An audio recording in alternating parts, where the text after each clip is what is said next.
rated M for mature. Shit until you know shit with him. Oh, He clicked off. He probably gonna click back on. Oh, well, yeah. I'm gonna keep the thing open so I can see when he comes in. All right. Okay, there you go. And don't worry, y'all. This will be edited and chopped up and stuff like that. So, okay, don't worry about it. Don't chop off the good parts now. We have the key. No. I'm not gonna chop off the good parts and stuff like that. I'm just gonna, make it fun. I'm gonna give y'all very much VH1. We're gonna get straight to the point. We're gonna have fun. But I'm not like VH1 though. I'm gonna make sure I leave in some good, some good kikis. But sometimes VH1 be like, oh, let's get to the drama, Right. But shout out to CI. If y'all want to put me on the show, I'm always down for it. Anyway, so let's talk about, starting with Anthony, let's talk about a few tracks on your current project, which congratulations to you. Thank you. I definitely, one thing that stood out to me a lot, and it kind of reminded me a little bit of like where I was at as well. It's like the memory clips, like you talking about memories about you being a kid, about you falling asleep with the computer, about you always being just someone that's always active, and just also just the intro and when leaving you those voicemails and just speaking life.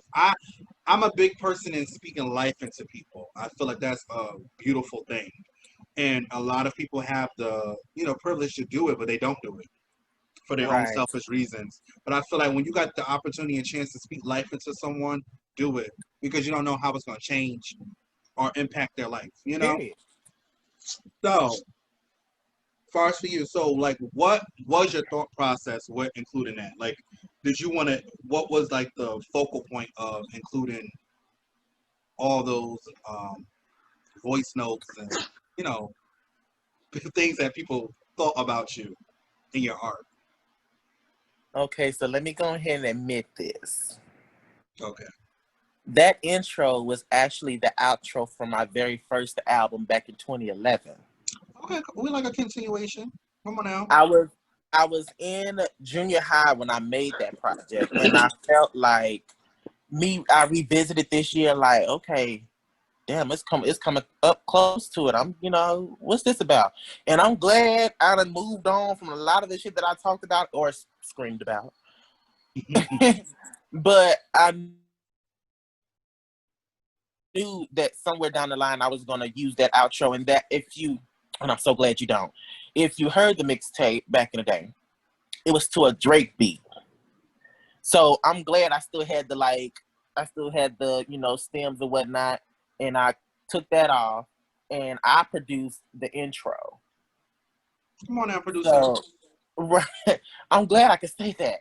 I produced the intro because I wanted to sound melodic and so like kind of fantasy-like. Okay. Because this project itself gives you like more whimsical, because let me break it here. I'm planning on this as a trilogy. Okay.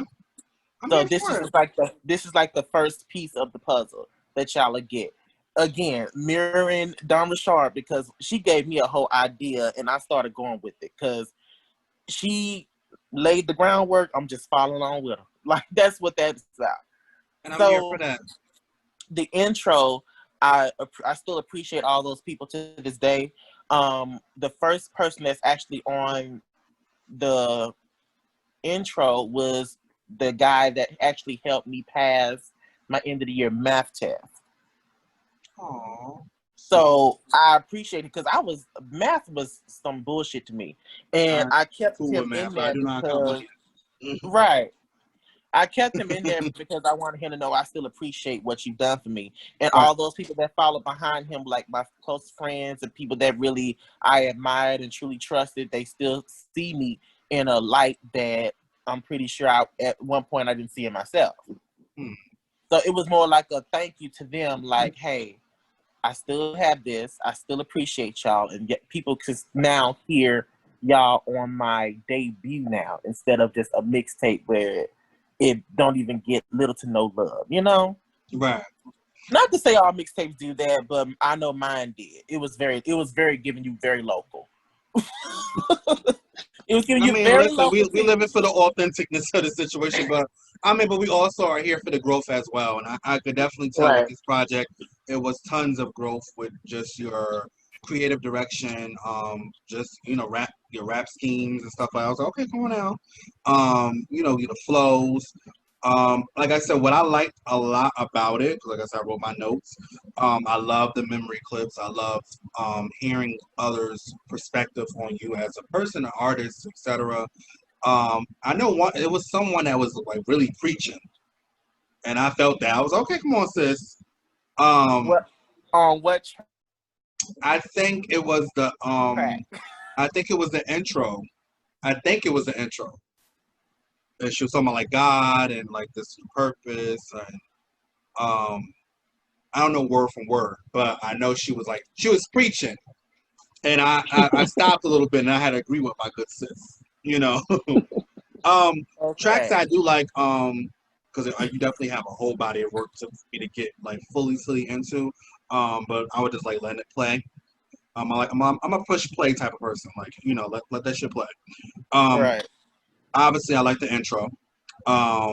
Show Out, Let Go, and it was another one. I thought I wrote that one thing. But what was the writing process with those? Like with Show Out and Let It Go, and like what was your focus? Because I know Show Out you was kind of like popping your shit. So what's T? Let me tell y'all the tea on that song. Okay, let me straighten up with this. Show Out was shout outs to my homeboy So Real El Ray. He produced the track. Mm-hmm. And he gave me this beat a few years ago. Mm-hmm. And I told him, I was just, because this whole album itself was born out of like 3 whole years of me rewriting, resculpturing, trying to figure out what I wanted to do with it. This particular song, it was a demo at first. I'm glad that demo didn't work out. I kept the track because, I don't know if y'all knew this, but I had caught COVID. Oh, I'm sorry. Oh, you're good. It was bullshit. My mom definitely had caught it as well. So listen, this year's trash. It was a mess. So right. I don't know what got into me, like when I was sick. Something was telling me, just write how you feeling right now. What is you? Because I was feeling like depressed and upset and mad. So Show Out, I scrapped it and rewrote it again. That's why you hear me coughing in the damn. Yeah, I didn't hear you cough. I thought it was a part of the rap scheme at first. It made sense, didn't it? It did make sense. It really did, because I was like, okay, because you was like sick like COVID. I was like, okay, you did a little cough, okay. It made sense. Come on, theatrical hoe. But I was trust. Right. But I wrote it, and I'm just like, I said, let me get these emotions out, let me get these feelings out, and then what made me like, okay, bitch, dial it back a little bit and let it smooth out. So what I did was, I kept it like it was, and then I included a transition in between the songs, Dance in the Dark and Show Out, just to kind of feel like, okay, I feel bad now, but I feel like dancing. Okay. So I want to go to the club. I want to have a good time with my girls. I want to, be, free. And that's how I was like really going back at it. Like every song paints a picture, but it's a big ass fucking movie. It's a big ass story. Mm-hmm. That you have to really listen to each track in order to understand. Yeah, it definitely gives me that vibe. It gives me, and like I said, I'm a big fan of a press play. Like I like to go on a journey, because the albums I grew up on were albums like that. Like you had to, get into all the tea, so you can really fully know what's going on in her life or his life. Go ahead. Right. One of my favorite albums, like Brandy's Full Moon, did that, and that's what. Let me tell you, it's one of those albums, one of my all-time favorite albums that I've let just play. Come on now. Like I'm sorry. I don't know why. But yeah, I was taken from that. I was taken from Dharma Shaw's Cadillac, because she always did that with her music. She literally every song runs into each other. Mm-hmm. And I definitely did that a lot with. I mean, I always structure my projects like that as well, but I know I definitely did that with the big focus with my first project with the boys just want to have fun. Like I definitely make sure everything. Where is that? It's on streaming services for some reason. Listen, that's a whole other thing. Oh, But it is on streaming services. Only thing is not on my is birthday, iTunes. and I was getting into it, and I'm mad that I couldn't get back to it. For some reason, Apple iTunes keep doing dumb crap, and we're gonna get into that. And I gotta handle that with my publisher. Okay. But it is on Tidal and all the other places. You could definitely find it. But yeah, that's my first. That's my first. Huh? The girls. I remember the girls just wanted to have fun. Then it was the boys, and then the boys was gone. I said, "Well, did you niggas just show up? The party only started at 11. Like, it's midnight." Listen, she came and she was like, "Yes," and I really you bitches enjoyed ain't that. got no mask on. I'm going home. She said, "Oh no, there's too much shit going on in 2020. I gotta go back. Let's go back." Because I remember that, because I had hit you up, Seb, that I told you I wanted some visuals from that fucking project. I remember that. Yes, I know. Listen, it's. I think it's so much that goes on with us, like trying to make sure we're paying for the production and paying for the studio, and it's like on top of that, you know, people. And I definitely get support and shit like that, stuff like that. I do have visuals coming. From my current project and my new deluxe that's about to come out. And we live on deluxe. But yes, we work on a little deluxe. But the deluxe is gonna be a sequel, so we gonna get to her. So basically, you know, it's sometimes hard for us to be on a Beyonce motherfucking budget. You're right. We're still trying to keep our heads above water, honey. You know, we listen. What's the name of that damn theme song? The Jeffersons. We gotta make our way up, honey. Like we gotta get there. You know, right? Giving very much good times over here a little bit. You know, we gotta make our way over there to the Jeffersons. But I feel like that sometimes is a thing for all of us that we battle with because we're so creative and we have so much dopeness with us, but it's the budgeting. Because if I'm gonna do it, and reason why I don't have no visuals out yet, because I do have some, is because I wanted to make sure when I do it, I fucking do it. I don't like doing nothing half-ass. Right. That's my brand. That's my name on it. You know, so I'm not gonna do no shit half-ass just because everybody wants something to something. You know, I want to do it and give it to you and make sure that when you get it, it's in your motherfucking. It's like Thriller, honey. It's gonna be in your motherfucking mind for the rest of your life. And he's bent. Yeah, okay. And the budget might not be Beyonce, but it could be LaToya. Don't give her too much. That bitch is working for. Okay. But no, I love all the girls and all the girls that come. All right, Azari, what's up? Sam, I live for you. I don't know. You tell me. I'm Oh, so basically, I'm sorry. Right. Listen, it's my first day on the job, y'all. Y'all gotta give me a little break. I feel like I'm doing a good job with keeping the conversation going. I thought I already asked you the question. I'm sorry. So, with your new song, pronounce it again for me. Yo, Anthony, you going to jail. I'm sorry. Listen, it's my first day on the job, y'all. Y'all gotta give me a little slack. But wait, pronounce your first the name of your first your new track. So the name of my single is Synesthesia. Synesthesia. Mm-hmm. Okay. Okay. Yes. Well, for one, I do love this song. What I do like a lot about it, because I did right now, I do like the song structure. I do like the layer of the vocals. I feel like the layer of the vocals is very potent. I feel like someone that I admire with song structure, the queen of song structure right about now. I'm gonna give it to motherfucker Brandy. Because she will lay a motherfucking song, honey. And probably during the process, you're like, what is this bitch doing in here? But when you press that playback button. Oh, that's what that bitch doing in there. Right. take my wig, bitch. You know, I love the way, and Brandy has a beautiful voice and stuff like that. And I love that she uses her voice, you know, and I feel like the same thing with Zari. You use your voice. There's people that, you know, there's people that sing and stuff like that, but they really don't utilize the full potential of their voice. You know, you utilize what you have and what range you in or whatever the situation is, and you make that shit work and pop. And I like that because I like people that really gravitate on their talent, you know, because there's people that, you know, it's like, bitch, give me more. You know, like, make me feel it. Like, I like people that really go in. Like, if you're gonna do it, do it. But the song structure. That laugh escaped me. I'm sorry. Okay. But the song structure is beautiful. The vocals is beautiful. I definitely like the whole part of like the jungle juice. I was like, okay, come on now.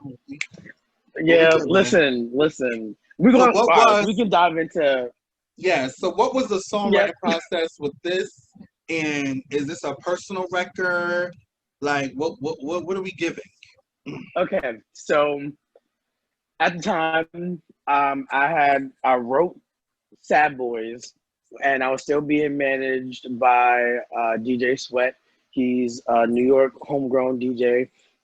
He's done a lot of stuff with Rotomi from Power. Okay. He has close connections to like the industry, but we started off as homies. So in any case, I'm doing the Sad Boys project, you know, pulling beats, finding stuff on YouTube the old school way, doing video to MP3 converters. Okay, I still do it. Them days. I still do it. Go ahead. So that copyright won't get touched. Okay. Okay. So we're doing that. So we started to actually like buy the tracks. So we're buying tracks and going through a bunch of tracks. And then I finished Sad Boys. Sad Boys kind of flopped because I was like in between management. And nothing bad happened. Just like my homie got busy with his DJing situation. He was doing tours. He's also a dancer. So he was doing his thing, and I was like, yeah, it's a mutual split. Like I was like, yo, you know, you got your shit going on. I'm happy for you. I'm proud of you. Do your thing. Like the love don't stop. I mean, and we still connected. We still cool. But in between that, and a bitch with multiple jobs, I live. Okay, I keep two, but not right now. I usually keep two of them. But so long story short, I had gotten into a relationship, and I think Seven got to meet my partner James. He's my little Filipino baby. You know, we're repping Manila in here. So anybody that ever seen us from Manila, Bulacan, Philippines, I mean, shout out to y'all. But shout out to y'all. Right. So we was kicking it one time, and he wasn't a big weed smoker. Now me, I wasn't either. But when I got to college, and let me tell you something about Philadelphia. I know they smoke down there, but them niggas in Philly, they something different over there. I promise you, the motherfuckers hit different. I got to Philly, and I was like, yeah, I don't smoke weed. That's too crazy for me. You know, I just drink. And I come from like a Afro-Caribbean Latino background, so Jamaican rum from age 9. We get you was doing weed to them, huh? Okay. So, but I had never smoked weed, so I smoked weed, and I'm high. My first experience was like kind of trash. Second experience was decent, and then after that, it's like, yo, my friend's like, yo, Azari, you gotta smoke. I'm like, I'm not smoking. 10 minutes later, I'm high as shit. So peer pressure isn't like a motherfucker, but it started to like kind of help me relax and be able to like open my mind a little bit. So I'm smoking weed, getting into it, ooh ah, and then I took a break because I thought I was going to be a teacher. So in any case, the end of last summer, me, my partner, my best friend, and one of our other friends, we were all smoking, and I was like, you ever had sex while you was hot before? And he's like, no. And I'm like, oh, it's lit. So, y'all see how my room is, or if you haven't, I got color changing LEDs. I got the light set up. I bust an incense. Got Erica Badu it. So, we had okay. We smoked. I put the lights on. Okay, we busted down. Oh, drug dealer. And then afterwards, like, kid you not, listen, I was from middle school. I was a little around 30. In any case, Okay. so, but long story short, so we got finished doing what we was doing, had a little something to eat, and then went to sleep. In the middle of my sleep, I kid you not, I woke up out of my sleep, and the words are coming to me like, I see you with THC, that latte's 100 proof, more than my body's feeling crossfaded, my feelings feeling just like jungle juice. And so I'm in the dark trying to find a pen. I couldn't find nothing. So I grabbed my phone and I started taking a video in the dark. So I'm singing it. I press stop because I only got maybe like the first verse. And I was like, that was weird. Go back to sleep. I wake up the next morning, more lyrics coming to me. Mind you, it's we went to sleep probably like 3. I wake up at 7. I'm like, all right, what's the next verse? So over the course of the next week, I'm having flashbacks of the night and a lyric change here and a lyric change there and something else popping off. But what I didn't realize was, because I had also never, had intercourse while being high, I actually have synesthesia.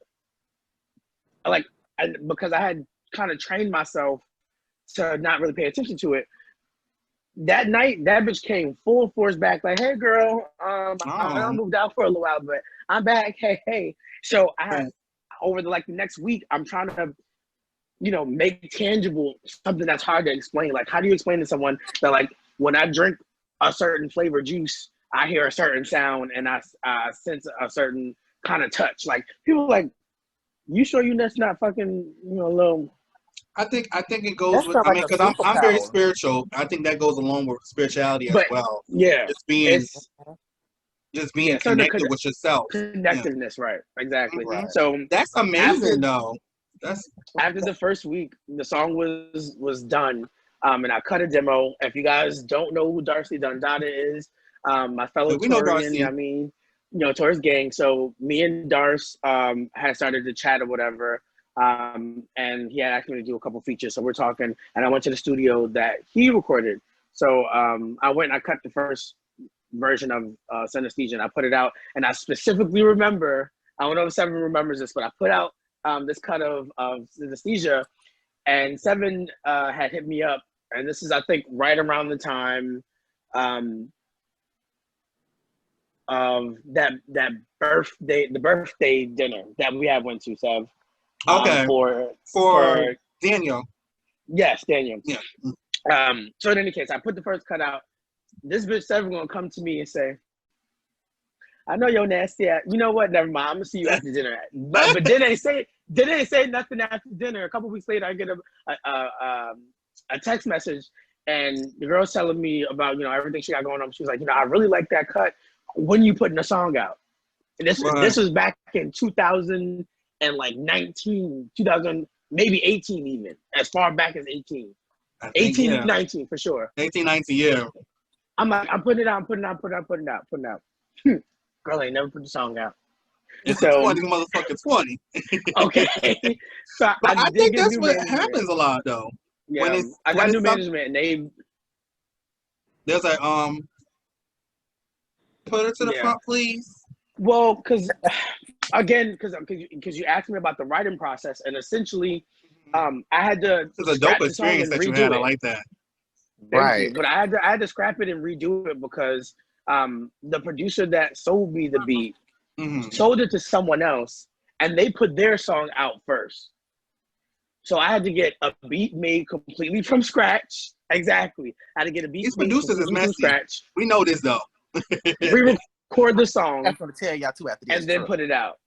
So the writing process wasn't that bad, but all I'm gonna say is to anybody that's watching this, watch who you do your business with. You don't trust your little friend because your friend said they're good, whatever the case may be. I'm so sorry. From now on, after that experience, I do numbers. I follow numbers. So if the numbers say that your work is good and that you're reliable and resourceful, and that's who I'm going with versus, my homie do. I don't give a fuck what your homie do. Your homie could be giving me 10 stats, and I'm still not going over that way because I don't know what extra shit he got going on. Period. Okay, Right. No, that's true. business is business. Business is business, and I think a lot of people, and I think that's another reason why I don't really like sharing producers with people. Like, I mean, obviously we share producers, but I don't like sharing producers with other people that I know because that causes conflict between us.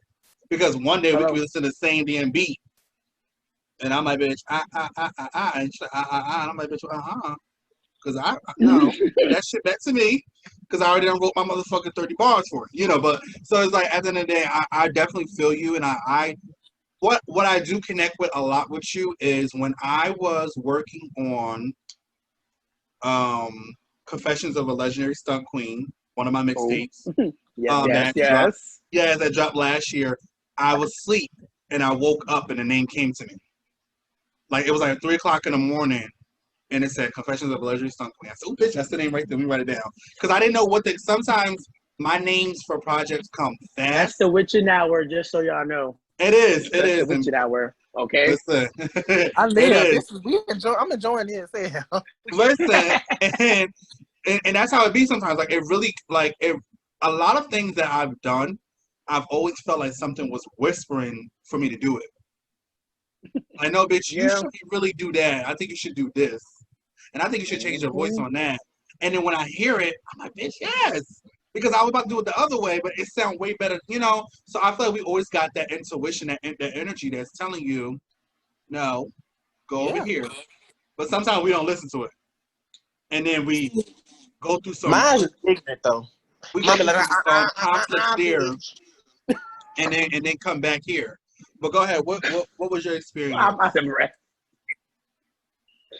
I just Wait. I got, before you even get to your experience, I had questions for both of you. And I could, equally answer it. Are y'all doing, because I wrote down visuals with a question mark. Are you, Azari, doing any visuals for this latest single? Or are you going to wait for the project in full? When are we getting the project, Azari? Because I think we're tired of having this conversation with you. You tacky bitch. The bully has entered the motherfucking chat room. Chat. So I will say this. Okay. I have already procured a piece of artwork for the cover art to the album. Okay. And the album itself is in works. The reason why I had refrained from such a long time for working on an album was after the experience of, and I tell you, I put thousands of dollars into the Sad Boys tape, and the producer ran off with all my stems, everything. This is why also another tidbit of information, make sure you have a flash drive and or Terra drive, and every studio session, get your stems, get your track outs, all of that, because never again, it just will not happen to me again. I keep my motherfucking flash drives. That's really fucked up. All my shit. What was the reason for that? Like, what? Damn, I feel like we gotta do another interview. Like, what was the reason for that? Like, what? My man basically said that he wanted to spend more time with his girl, so he was shutting down his studio situation. And I was like, okay, understandable, cool, but I haven't heard from you in 8 months. Can I please get my shit? I still don't have it. So that's why I said so many ways he could have sent it to you though. We transfer. I know, but then this is what I said. I said I learned my lesson. I'm gonna put Sad Boys out as a mixtape because Sad Boys was supposed to be an LP EP situation. There was supposed to be skits in there. And Seven, you don't know this because we never got to talk about it, but you were supposed to be on Sad Boys, and I think I mentioned it to you, but we didn't really talk about it. Like, you were supposed to be on Sad Boys. Darcy was I would have loved to be up there. Sad Boys was supposed to be, and because and Anthony, when I get a chance to call him up. I'm crying. Don't play. No, go ahead. I don't know. I think he's somewhere in Queens, child. But we gonna work together on the new thing. So it's water under the bridge.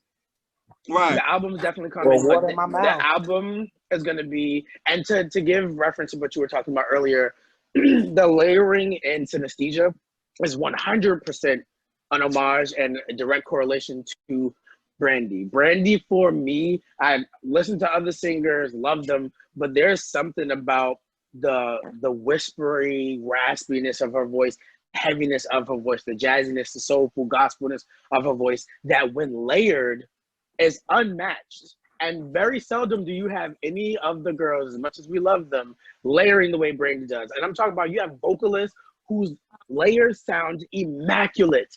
But then when Brandy lays down a layer, there's no touch. You're not touching her layers. You're really not. So for me, and it's no shade, it's no tea, but if you listen to Frank Ocean's Blonde and Endless, there are elements of Brandy in there because Jasmine Sullivan was there. And there's a couple clips of Jasmine Sullivan and Brandy interacting where you can hear it. You can it's tangible where some of that influence comes from. So for me, it's just like I would be amiss to be like, oh yeah, no, that was all me. Like Brandy for me very much, Angel in Disguise, Have You Ever, Lucid Dreams off of V7. One more strike and I'm out. Come on now. I had to figure it out before I lose me to you. What? Come on now. Can I tell you that's my shit? That's my song. The album's coming though. I'm That's all I'm saying. Yeah. I'm definitely looking forward to the album. I definitely feel your experiences as dealing with people that were not trustworthy is something that we New York definitely producers do experience in this New York industry producers. a lot. New York producers. Oh shit. Not all of them. Not all of them. Not all of them. But 75% y'all I gotta go. For y'all too. I'm just Go ahead. Right. Yeah, wait, before we pass the ball to Anthony. So like I said, as far as with you, I'm definitely looking forward to this new project because I'm a fan of your music. I think what you do is very dope. I like the layering. I like the influence of Brandy and stuff like that. I feel like everyone is influenced by somebody. And we take it and we make it as our own and shit like that. And I feel like that's very important nowadays to hear people that actually structure songs and you can hear every element and every it's just like a different reality to me. I like that. Like I said, I don't co-sign bullshit. So if I'm complimenting you bitches, it's a compliment. Because other than that, I'm like, girl, that was... Thank you. One last piece. I gotta say this.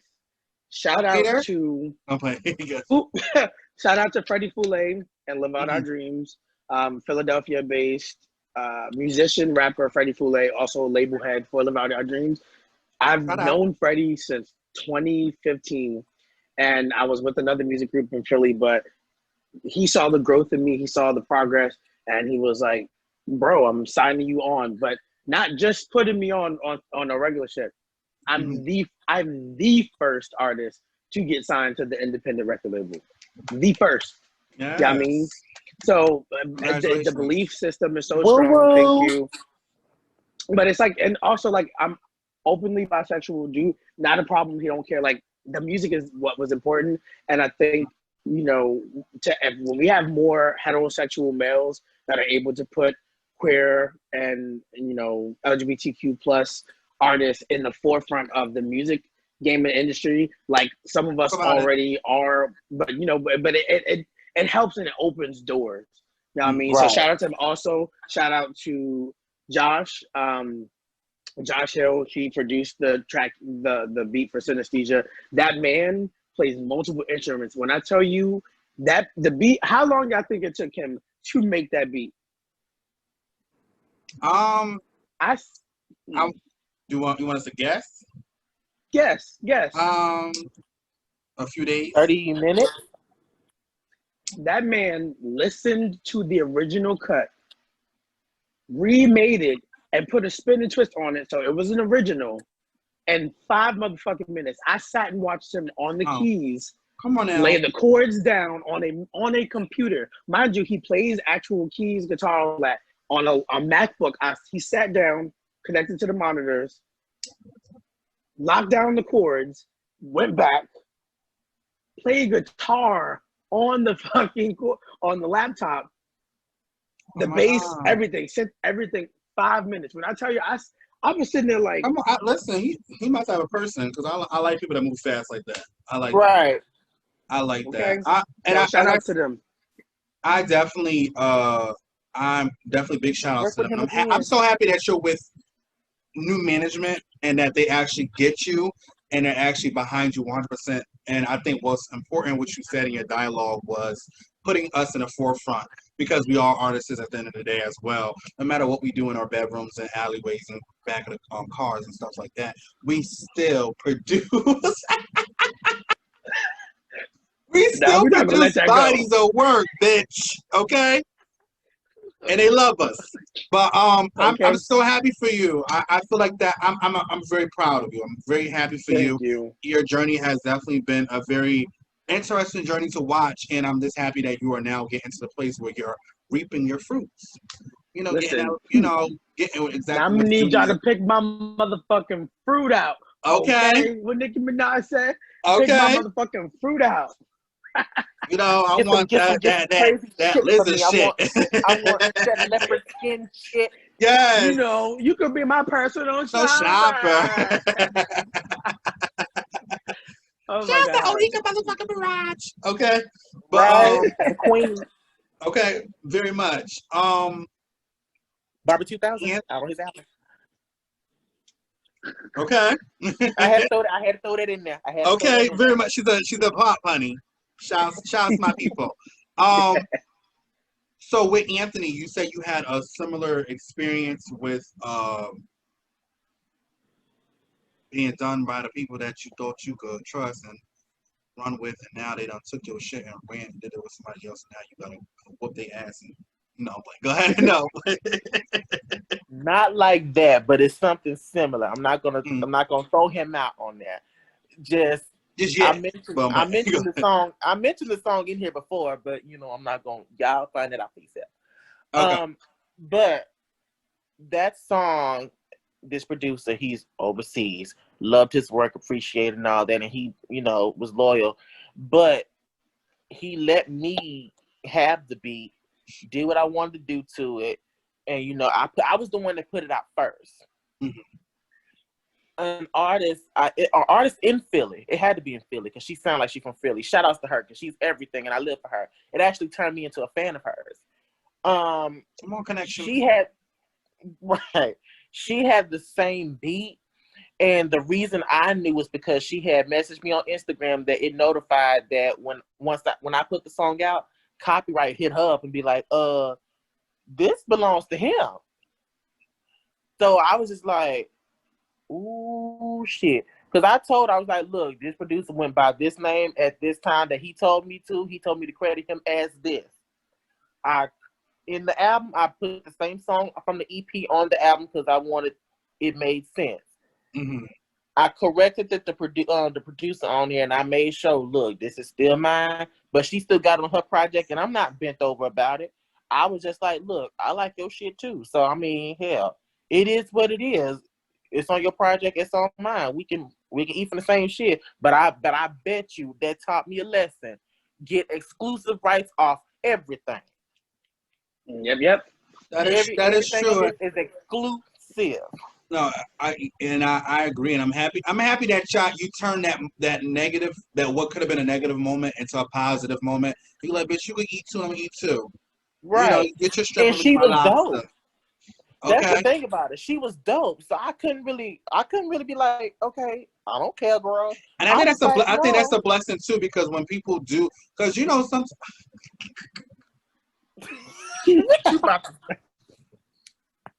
Jimmy was trying to come on, honey. Jimmy trying to spill some tea.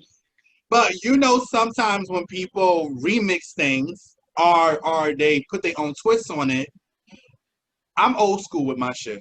So I will take a beat that someone did, if I'm doing like remix or freestyle shit, right, and make it into my own. You can check my catalog. That's what I do. I'll make you actually sometimes forget the original. And that's how I was brought up on. But then there's some people that do it, and you kind of like, girl, what the fuck? I seen the concept. You be that block for some shit. Right. I seen the concept. I seen where you were going with the white heels, but I don't think this was your day. Oh, child. Why did you bring Monica's shoes into this? I didn't tell you you did that shit. Don't play that shit on me. You did that shit now. That's Monica, it's hard for her to escape that shit. I don't know why you try. Monica